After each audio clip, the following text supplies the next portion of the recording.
ជំរាបសួរក៏ដូចជាសួស្តីពុកម៉ែបងប្អូនអរគ្នាស្វាគមន៍មកកាន់ website Dara SMM នៅក្នុងវីដេអូនេះខ្ញុំនឹងមកធ្វើការបង្ហាញបងប្អូនអរគ្នាអំពីរបៀបទិញ view ទៅលើការ boost live stream ដោយជាដំបូងគឺគ្មានអីពិបាកទេអ្នកទាំងគ្នាគឺដូចរាល់ដងអញ្ចឹងគឺគ្រាន់តែតម្រូវបងប្អូនអរគ្នាមាន link របស់ការ live stream ហ្នឹងគឺយើងយកទៅផាសជាមួយនឹង website របស់យើងគឺរួចជាការស្រេចអ្នកទាំងគ្នាងាយៗឥឡូវយើងចាប់ផ្ដើមធ្វើការ boost ទាំងអស់គ្នាហើយការប៊ូសហ្នឹងគឺបានផលពិត 100% អ្នកនរគ្នាឥឡូវយើងចាប់ផ្ដើមធ្វើការប៊ូសទាំងអស់គ្នាដែលជាដំបូងយើងចុចលើប៊ូតុង share ហ្នឹងមកហើយបន្តទៀតយើងរកពាក្យថា copy link អ្នកនរគ្នានេះខ្ញុំសូមធ្វើការ copy link ឥឡូវនេះខ្ញុំបានធ្វើការ copy link រួចរាល់ហើយបន្តទៀតខ្ញុំសូមធ្វើការចូលទៅកាន់ website Dara SMM តែម្ដងដោយជាដំបូងគឺតម្រូវបងប្អូនអរគ្នាមាន web browser ណាមួយក៏បានដែរនៅលើទូរស័ព្ទដៃរបស់បងប្អូនអរគ្នាដែលយើងអាចធ្វើការ open search ចូលទៅកាន់ website Dara SMM បានឥឡូវនេះខ្ញុំសូមធ្វើការចូលទៅតាម web browser Chrome ហើយបន្តទៀតយើង search website របស់យើងមកគឺជា website Dara SMM ឥឡូវខ្ញុំសូម search ថា darasmm.com មកអ្នកនរគ្នាអូខេអ្នកនរគ្នាហើយនេះគឺជា website Dara SMM នៅខាងលើគេហ្នឹងឥឡូវនេះខ្ញុំសូមធ្វើការចូលទៅលើវាតែម្ដង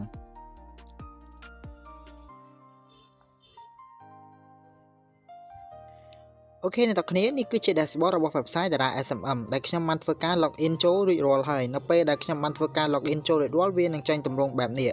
ហើយសម្រាប់បងប្អូនណាដែលមកថ្មីដែលមិនទាន់ចេះពីរបៀប login ក៏ដូចជាពីរបៀបដាក់លុយខ្ញុំនឹងធ្វើការដាក់ link នៅខាងក្រោម description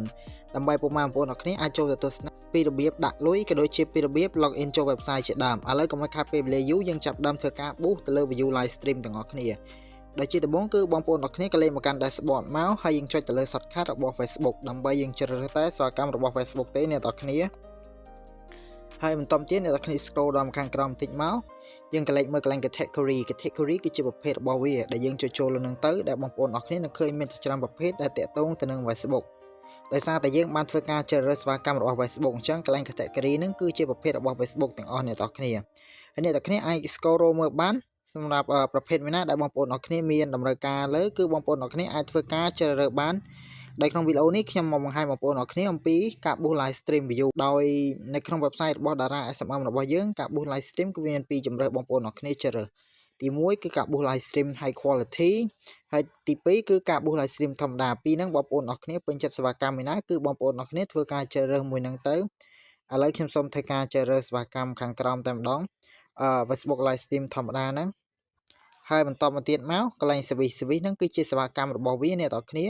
ដែលយើងចូលនឹងទៅដែលបងប្អូនអរគ្នានឹងឃើញមានជាច្រើនជម្រើសបងប្អូនអរគ្នាជ្រើសរើសបងប្អូនអរគ្នាអាចអានតាម description វាបានពេញចិត្តលើសេវាកម្មមួយណាគឺបងប្អូនអរគ្នាធ្វើការជ្រើសរើសសេវាកម្មមួយហ្នឹងទៅ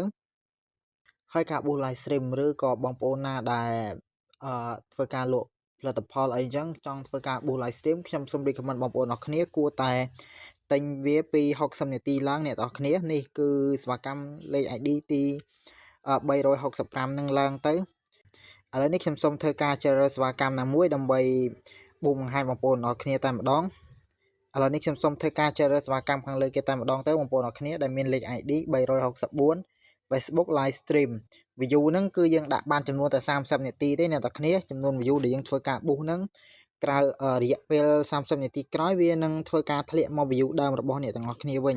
ហើយ start time ហ្នឹងពេលយើងទិញសេវាកម្មហ្នឹងវានឹងដំណើរការចូលទៅកាន់ live stream របស់ Facebook អ្នកទាំងអស់គ្នាភ្លាមតែម្ដងអ្នកទាំងអស់គ្នាឥឡូវខ្ញុំសូមធ្វើការជ្រើសរើសសេវាកម្មនេះមួយ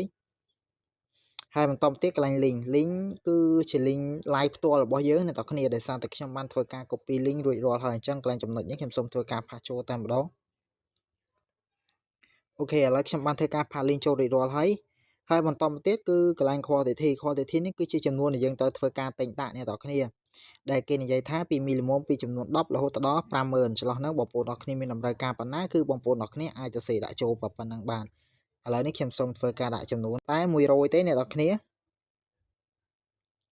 អូខេឥឡូវនេះខ្ញុំសូមធ្វើការទិញដាក់ចំនួនតែ100ទេហើយសម្រាប់កន្លែង quantity នេះបងប្អូនមានតម្រូវការប៉ុណ្ណាគឺបងប្អូនគួរតែដាក់ប៉ុណ្ណឹងទៅបងប្អូនអរគ្នា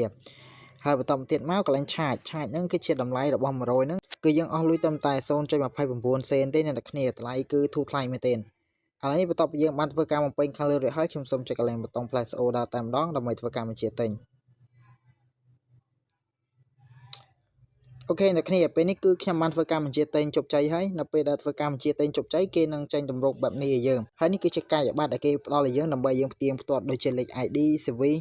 ហើយក៏ដូចជា link អីអញ្ចឹងទៅបងប្អូនអរគ្នាឥឡូវនេះយើងក៏លេខមកកាន់ line របស់យើងដែលយើងចង់ដឹងថាចំនួនដែលយើងធ្វើការប៊ូសហ្នឹងគឺវាឡើងឬអត់គឺយើងអាចមកតាមដានវាបានអូខេអ្នកគ្នាឥឡូវគឺចំនួនតែ8គាត់ទេឥឡូវនេះខ្ញុំនឹងធ្វើការ refresh line ហ្នឹងខ្ញុំសូម clear line ហើយខ្ញុំសូមធ្វើការចូលទៅសាកដើមអ្នកនរគ្នា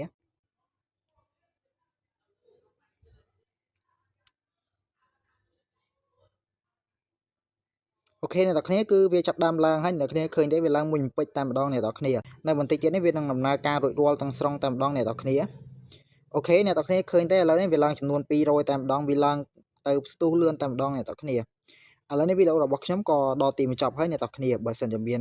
ចម្ងល់តាណាដែលមិនទាន់ច្បាស់អ្នកនរគ្នាក៏អាចមើលវីដេអូនេះសារឡើងវិញបានអរគុណអ្នកនរគ្នាសម្រាប់ការទស្សនាវីដេអូមួយនេះជួបគ្នាក្នុងវីដេអូក្រោយ